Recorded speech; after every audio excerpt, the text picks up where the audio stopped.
deux textes comme point d'ancrage de notre méditation de ce matin. Et d'abord dans l'Ancien Testament, l'Exode, chapitre 33. Exode, chapitre 33, verset 12. Moïse dit à l'Éternel, « Voici, tu me dis, fais monter ce peuple, et tu ne me fais pas connaître qui tu enverras avec moi. Cependant, tu as dit, je te connais par ton nom, et tu as trouvé grâce à mes yeux. Maintenant, si j'ai trouvé grâce à tes yeux, fais-moi connaître tes voies. Alors je te connaîtrai, et je trouverai encore grâce à tes yeux. Considère que cette nation est ton peuple. » L'Éternel répondit, « Je marcherai moi-même avec toi, et je te donnerai du repos. » Moïse lui dit, « Si tu ne marches pas toi-même avec nous, ne nous fais point partir d'ici. Comment sera-t-il donc certain que j'ai trouvé grâce à tes yeux, moi et ton peuple? Ne serait-ce pas quand tu marcheras avec nous, et quand nous serons distingués, moi et ton peuple, de tous les peuples qui sont sur la face de la terre? » Et l'Éternel dit à Moïse, « Je ferai ce que tu me demandes, car tu as trouvé grâce à mes yeux, et je te connais par ton nom. » Moïse dit, « Fais-moi voir ta gloire. » L'Éternel répondit, « Je ferai passer devant toi toute ma bonté, et je proclamerai devant toi le nom de l'Éternel. Je fais grâce à qui je fais grâce, et miséricorde à qui je fais miséricorde. » L'Éternel dit, « Tu ne pourras pas voir ma face, car l'homme ne peut me voir et vivre. » L'Éternel dit, « Voici un lieu près de moi. Tu te tiendras sur le rocher. Quand ma gloire passera, je te mettrai dans un creux du rocher, et je te couvrirai de ma main jusqu'à ce que j'aie passé. Et lorsque je retournerai ma main, tu me verras par derrière, mais ma face ne pourra être vue. » Et au chapitre 34, le verset 5, l'Éternel descendit dans une nuée, se tint là auprès de lui, et proclama le nom de l'Éternel.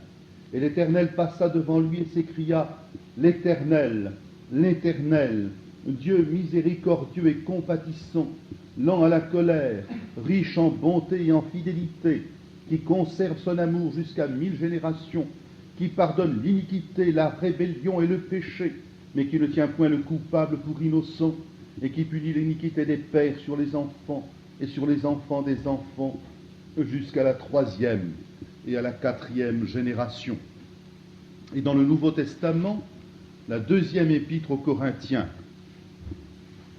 2e épître aux Corinthiens, chapitre 3, verset 12.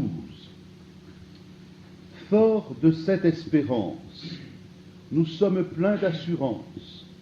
Nous ne faisons pas comme Moïse, qui se mettait un voile sur le visage pour éviter que les Israélites ne voient la fin d'un éclat passager.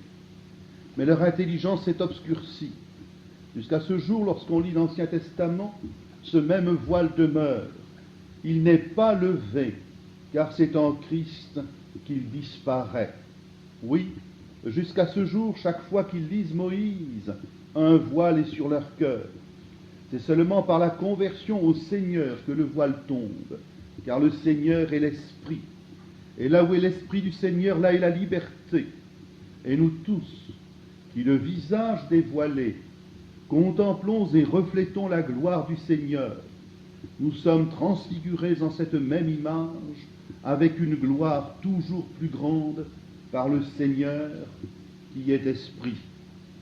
Aussi, puisque par la miséricorde qui nous a été faite, nous détenons ce ministère, nous ne perdons pas courage.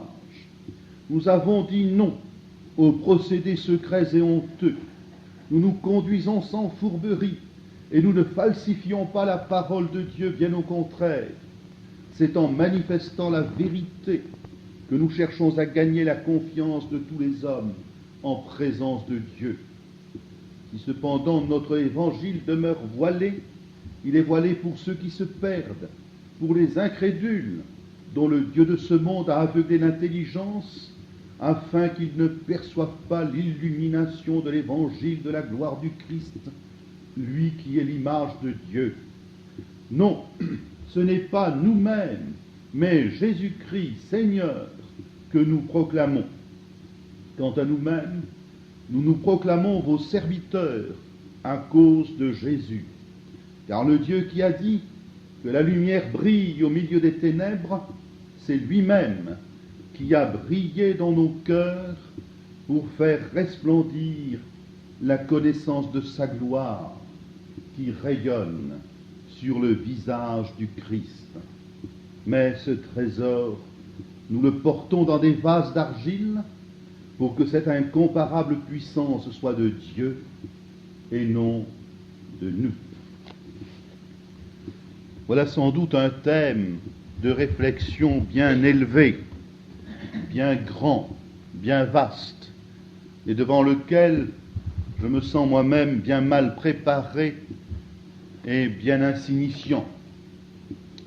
La gloire de Dieu resplendissant sur le visage du Christ. Cette gloire de Dieu, qu'est-elle et que pouvons-nous en dire? Il ne s'agit pas de ce qu'est Dieu en lui-même, dans son essence, mais il s'agit de ce que Dieu manifeste de lui-même, de la façon dont Dieu se manifeste. Il s'agit de Dieu en tant qu'il est tourné vers autre chose que lui-même, de Dieu en tant qu'il ne se renferme pas en lui-même, mais en tant qu'il s'ouvre au monde, aux autres, aux hommes, de Dieu en tant qu'il déborde en quelque sorte de lui-même. Quelle est la gloire du soleil si ce n'est son rayonnement? Quelle est la gloire de Dieu si ce n'est la lumière qu'il répand sur toute chose, les comprenant, les jugeant, les nommant, leur donnant l'être et la réalité, les orientant finalement dans le sens de sa propre volonté. Qu'est-ce que la gloire de Dieu, sinon l'éclat même de ce qu'il est? Lumière éblouissante, plus éblouissante que 1000 soleils, plus éblouissante que des millions de soleils. Lumière inaccessible. Tu habites, dit Paul en parlant de Dieu, une lumière inaccessible. Lumière vers laquelle personne ne peut lever son regard, car autrement, il mourrait. Et Moïse, cet ami intime de Dieu, cet ami qui parlait à Dieu face à face, n'a pas pu voir la gloire de Dieu. Il a fallu que Dieu le protège contre sa gloire. Il a fallu que Dieu le protège contre ce rayonnement. Il a fallu que Dieu le mette en quelque sorte à l'ombre, dans le creux d'un rocher, à l'ombre de sa main, pour que Moïse, qui demandait à apercevoir la gloire de Dieu, ne soit pas foudroyé, pulvérisé, anéanti par cette vision. Cette gloire d'autant plus insupportable que nous sommes séparés par Dieu par une double distance et, si j'ose dire, par un double infini. L'infini de notre situation de créature d'abord, dépendante entièrement de Dieu, incapable de subsister par nous-mêmes, n'ayant notre vie que de la bonté de Dieu, de sa patience et de sa miséricorde. Et l'autre infini, l'infini de notre péché, l'infini de notre fuite devant Dieu, de notre départ loin de Dieu, de notre séparation d'avec Dieu, l'infini de cette déchirure, de cette cassure, de cette fêlure irréparable par nous et qui s'est produite entre Dieu et nous, par notre faute, par notre choix, ce choix de nos premiers parents, que nous avons nous-mêmes réitéré, que nous avons nous-mêmes authentifié, que nous avons nous-mêmes avalisé, à quoi nous avons donné la signature de notre vie, de notre pensée, des affections que nous avons nourries dans notre cœur, une distance infranchissable qui ferait que la gloire de Dieu se révélerait par le châtiment que nous méritons. La gloire de Dieu, que pourrais-je en dire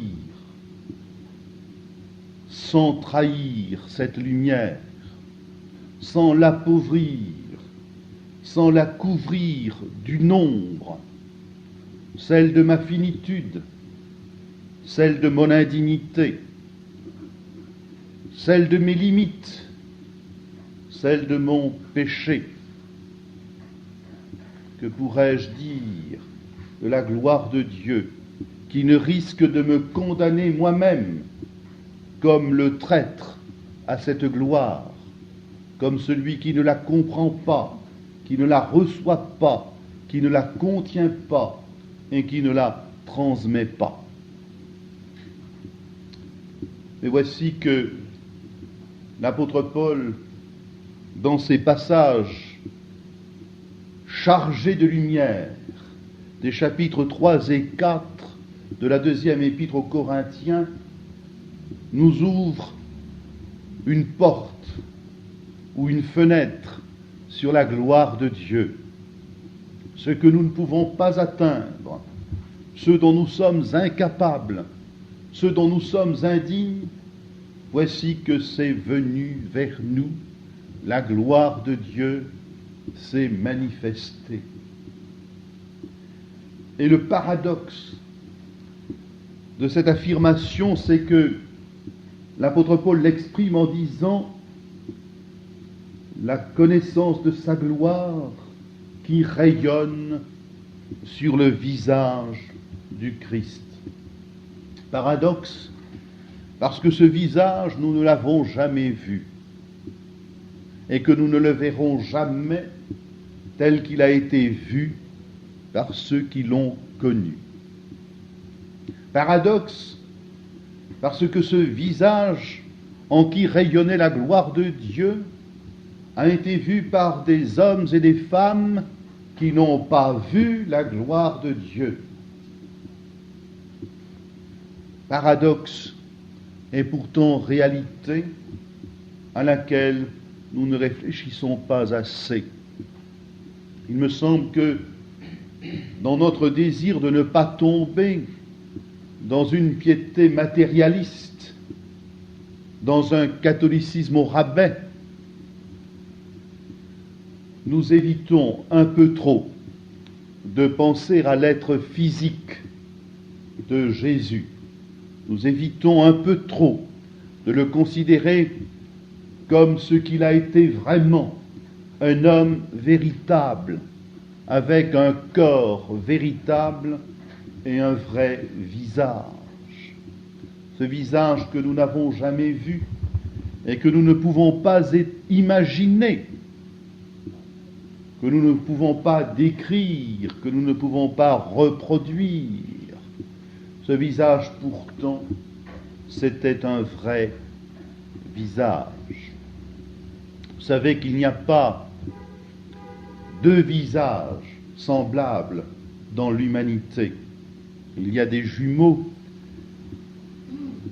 qu'il est très difficile de discerner l'un de l'autre. Et pourtant, leurs visages ne sont pas exactement semblables. Et si ce n'est pas leur visage, c'est au moins leur regard qui n'est pas exactement semblable. Il n'y a pas deux visages semblables. Le visage est la marque de l'unicité de la personne humaine. Chacun a son visage, et ce visage est unique, comme est unique cette personne. Et pourtant, tous les visages se ressemblent. Ce sont des visages humains. On comprend quelquefois fort mal ce ce que disent les évolutionnistes lorsqu'ils prétendent que l'homme descend du singe. Je n'entrerai pas dans une discussion scientifique à ce sujet, mais même les singes les plus beaux et les plus charmants, il y en a, n'ont pas un visage humain. Le visage humain, c'est une marque indissociable de l'humanité. Et il est tellement l'essentiel peut-être de l'homme que lorsque l'on hait l'homme, on s'acharne sur son visage. C'est le visage qui reçoit les coups les plus cruels. Et vous connaissez le geste de ces meurtriers qui broient le visage des hommes pour éviter toute identification ou pour simplement affirmer leur haine. Le visage de l'homme, c'est aussi la porte ouverte sur le monde. C'est lui qui reçoit le plus grand nombre d'informations et c'est lui qui donne le plus grand nombre d'informations. Que serions-nous sans notre regard? Que serions-nous sans notre ouïe? Que serions-nous sans l'odorat? Et que serions-nous sans le goût? Or, ces quatre sens sont groupés dans le visage. Et que serions-nous sans la parole?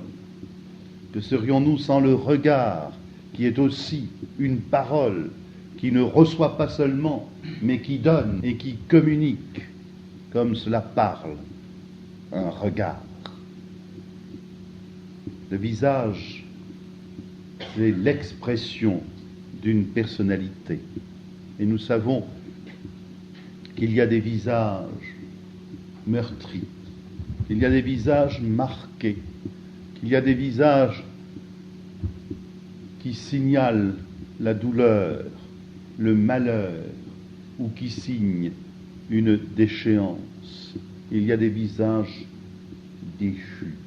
Il y a des visages qui crient de misère même quand ils se taisent. Il y a des visages aussi qui sont radieux, qui sont rayonnants, qui sont beaux, non pas parce que les traits sont beaux, mais parce que l'expression est belle. Le visage dit la personne et l'offre nue, sans aucune possibilité de protection ou de précaution. Même celui qui arrive à composer son visage, qui arrive à porter un masque sur sa figure, même celui-là, à de certains moments, ses muscles se relâchent, son attention faiblit, son intention s'amenuise, et l'on voit le vrai visage, celui qu'il a voulu cacher, la gloire rayonnant sur le visage du Christ. Que Jésus ait eu un visage, c'est bien l'une des marques, et peut-être la plus précieuse, qu'il a été véritablement un homme comme nous, dans cette unicité et dans cette ressemblance, et en même temps dans cette ouverture, dans cette fragilité, dans cette nudité. Le visage de Jésus, ça a été d'abord le visage d'un bébé comme tous les autres. Je suis toujours un peu étonné, et tant pis si je me crée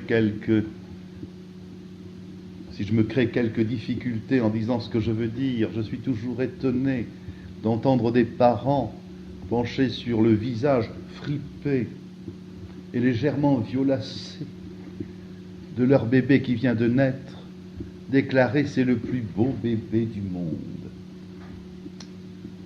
J'ai regardé mes enfants avec un regard beaucoup plus froid, j'imagine, et je crains beaucoup plus lucide. Je peux vous assurer et l'un d'entre eux est ici, qu'ils n'étaient pas les plus beaux bébés du monde. Mais Jésus était-il le plus beau bébé du monde? Certainement pas. Il a eu ce visage fripé, il a eu ses yeux fermés, il a eu cette forme qui n'est pas encore tout à fait la forme et qui, en quelques heures, va évoluer vers quelque chose qui sera de plus en plus humain et de plus en plus significatif. Et lorsque je regarde un bébé, je n'apprécie pas sa beauté. Je trouve que ce serait très cruel d'ailleurs de profiter de cette grande supériorité que nous avons sur les bébés qui ne peuvent rien dire ni rien faire, et surtout pas se farder, pour juger de leur beauté. Mais je pense à ce mystère que Dieu, pour révéler sa gloire, est allé chercher ce visage-là. Que Dieu a en quelque sorte enseveli sa gloire dans ce visage-là, dans cette réalité-là, dans cette faiblesse-là, dans cette petitesse-là. Quoi de plus fragile qu'un crâne de bébé? Quoi de plus fragile qu'un visage de bébé?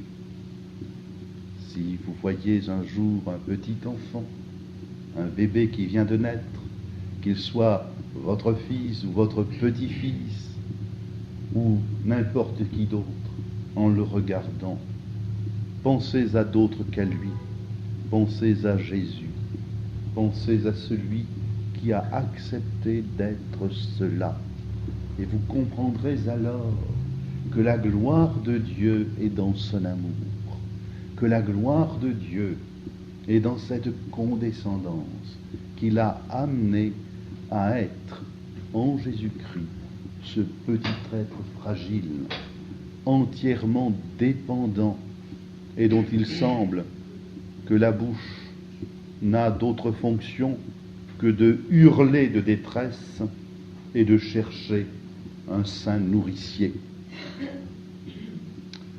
Le visage de Jésus, il a été le visage de cet enfant qui écoutait sa mère, tandis qu'elle lui lisait ou qu'elle lui récitait, je ne sais pas si elle savait lire, les Écritures.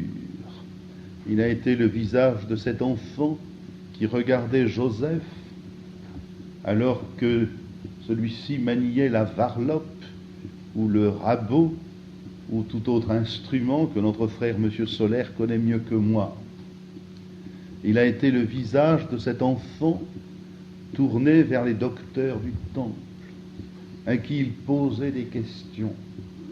Et je pense que nous pourrions y lire sur ce visage cet ardent désir de connaître, cet ardent désir de comprendre, ce visage qui s'est presque peut-être buté pour répondre à ceux qui venaient le chercher. Il faut bien que je m'occupe des affaires de mon Père. Ce visage tourné vers le Père est capable de le discerner, peut-être même derrière certaines des ratiocinations des docteurs de la loi, capable de découvrir le visage du Père derrière l'image sans doute imparfaite qu'en donnaient les scribes et les docteurs, comme nous-mêmes, anciens pasteurs ou prédicateurs d'aujourd'hui, nous ne donnons qu'une image bien imparfaite de l'amour de Dieu. C'est le visage du jeune homme penché sur l'établi, le jeune homme sérieux qui a pris en main le destin de la famille et qui travaille pour sa nourriture, celui qui sait à quoi sert son œuvre et celui qui, dans le bois qu'il travaille, reconnaît aussi l'œuvre de Dieu à laquelle il participe. C'est le visage de cet homme qui est parti sur les chemins de Galilée pour apporter un message de joie et d'espérance à ceux qui étaient dans les ténèbres de la nuit. Jésus levait les yeux au ciel pour prier, et que devait être ce visage tourné vers le Père, que devait être ce visage qui disait, qui exprimait ce qu'il a dit lui-même d'une autre manière: ma nourriture, c'est de faire la volonté de mon Père. C'est le visage de celui qui s'est tourné vers les hommes pour les appeler, celui qui a dit à Nathanaël: je t'ai vu quand tu étais sous le figuier, et à Zachée, descends de l'arbre. Celui qui savait reconnaître l'amour de la vérité, la droiture du cœur, mais aussi les tortuosités de la conscience. Celui qui était capable de reconnaître derrière la question le piège, et derrière le piège la mauvaise intention, la mauvaise volonté. Celui qui n'a jamais caché la vérité, le visage de la transparence. C'est le visage de celui qui a pleuré sur les foules, de celui qui n'a pas pu voir les malades sans en être bouleversé, de celui qui s'est révolté contre la mort de Lazare et qui l'a ressuscité. C'est le visage de celui qui s'adressait aux foules pour les appeler à Dieu, le visage de celui qui a dit: si vous m'avez vu, vous avez vu le Père. Le visage transparent de celui dont la parole était une, dont la vie était une, dont la pensée était une, celui qui n'était pas déchiré, qui n'était pas divisé, qui ne clochait pas des deux pieds, mais qui marchait droit et qui parlait droit, parce qu'il sentait droit et qu'il pensait droit. Celui dont le regard jamais ne s'écartait et qui était capable de lire derrière les apparences la réalité. Il a vu venir à lui le jeune homme riche, tout imbu de sa fierté d'avoir obéi à tous les commandements de la loi, et il a reconnu en lui un homme pauvre et égaré. Et c'est le visage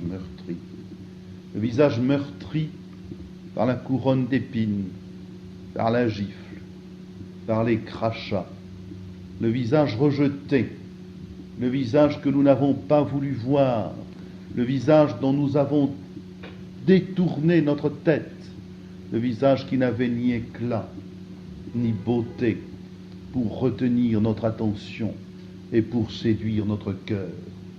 Le visage du roi de caricature, le visage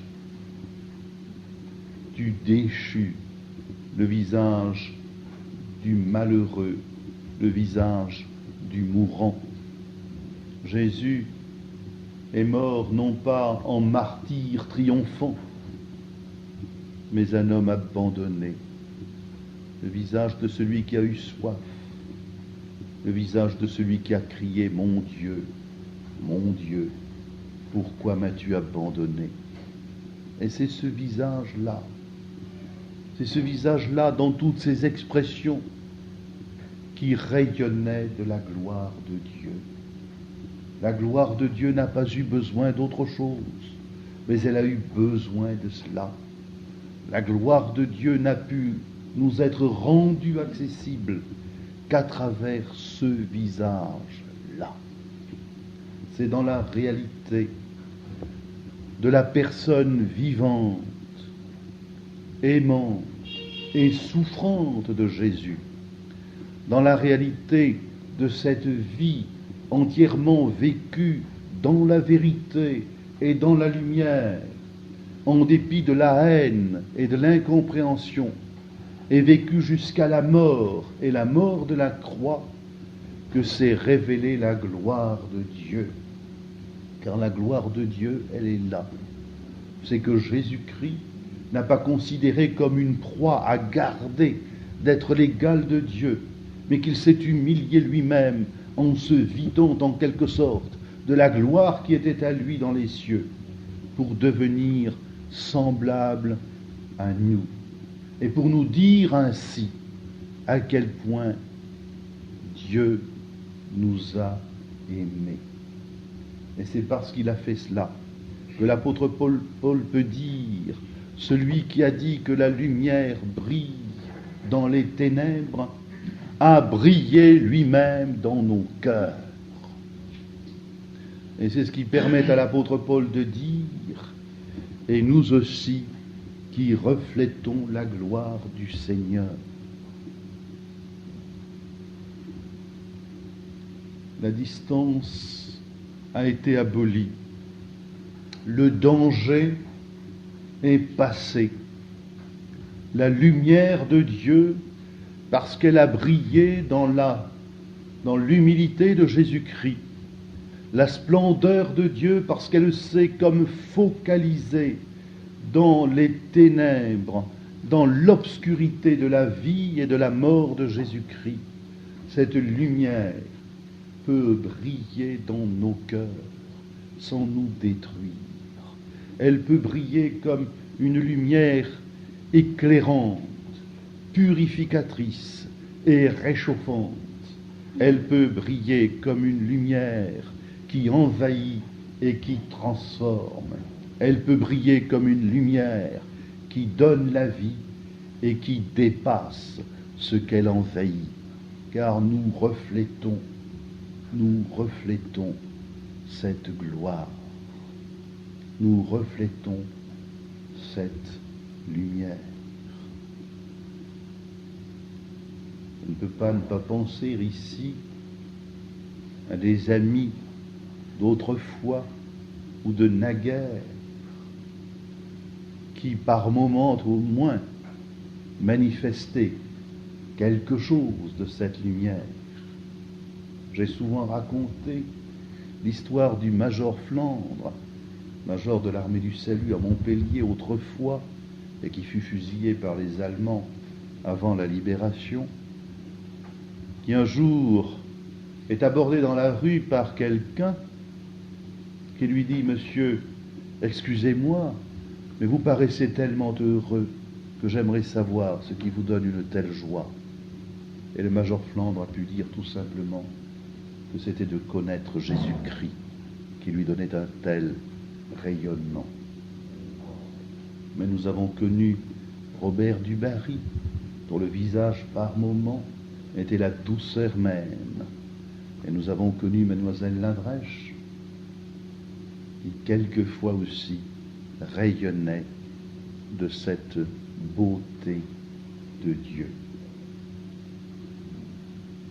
Bien entendu, à travers nos visages, le rayonnement divin ne peut passer que comme à travers un filtre qui atténue, qui divise et qui obscurcit d'une certaine manière, mais qu'il transparaisse, mais qu'il en apparaisse quelque chose, mais qu'une lumière si ténue soit-elle se lève dans notre regard au lieu des ténèbres, de l'abîme profond, du néant lointain ou de la mort proche, qu'une lumière transparaisse, et alors il vaut la peine de vivre, il vaut la peine d'être, il vaut la peine d'avoir reçu ce trésor dont l'apôtre Paul nous dit que nous le portons dans des vases de terre, et ce n'est pas là quelque chose qui m'effraie, mais au contraire quelque chose qui me réjouit. Car cela veut dire qu'il n'est pas nécessaire d'attendre la résurrection, qu'il n'est pas nécessaire d'attendre des lendemains lointains, mais que c'est ici et que c'est maintenant, dans ce vase de terre que nous sommes, dans notre fragilité, dans notre chair vouée à la mort et à la souffrance, dans nos limites, dans notre pauvreté, c'est là, c'est maintenant que nous est confié ce trésor et que nous est donné cette lumière. La lumière de Dieu a brillé dans nos cœurs et nous reflétons la gloire du Seigneur. Nous portons ce trésor dans des vases de terre, mais nous sommes pourtant transformés en cette même image dans une gloire toujours plus grande. J'aimerais, chers amis, en rester là et simplement vous inviter à vous poser cette question ou ces questions. Avez-vous vu la gloire de Dieu? La lumière de Dieu brille-t-elle dans vos cœurs? Avez-vous été accessible? Avez-vous été ouvert à l'évangile de la gloire de Jésus-Christ, à la lumière de la bonne nouvelle? Avez-vous été sensible à l'amour de Dieu? Reflétez-vous quelque chose de la gloire de Christ? Et quelles que soient les réponses que vous pourrez donner maintenant et pour l'heure à ces questions, sachez bien que votre vocation, notre vocation est là. Que choisir une autre voie, se tourner dans un autre sens, c'est aller vers le néant et vers les ténèbres. Mais s'il peut y avoir quelque lumière sur la terre, si quelque lumière peut briller dans nos ténèbres, ce ne peut être que par la grâce de Dieu et par la gloire de Christ. Alors, tournons-nous vers lui et nous en serons illuminés et la splendeur de son visage rayonnera.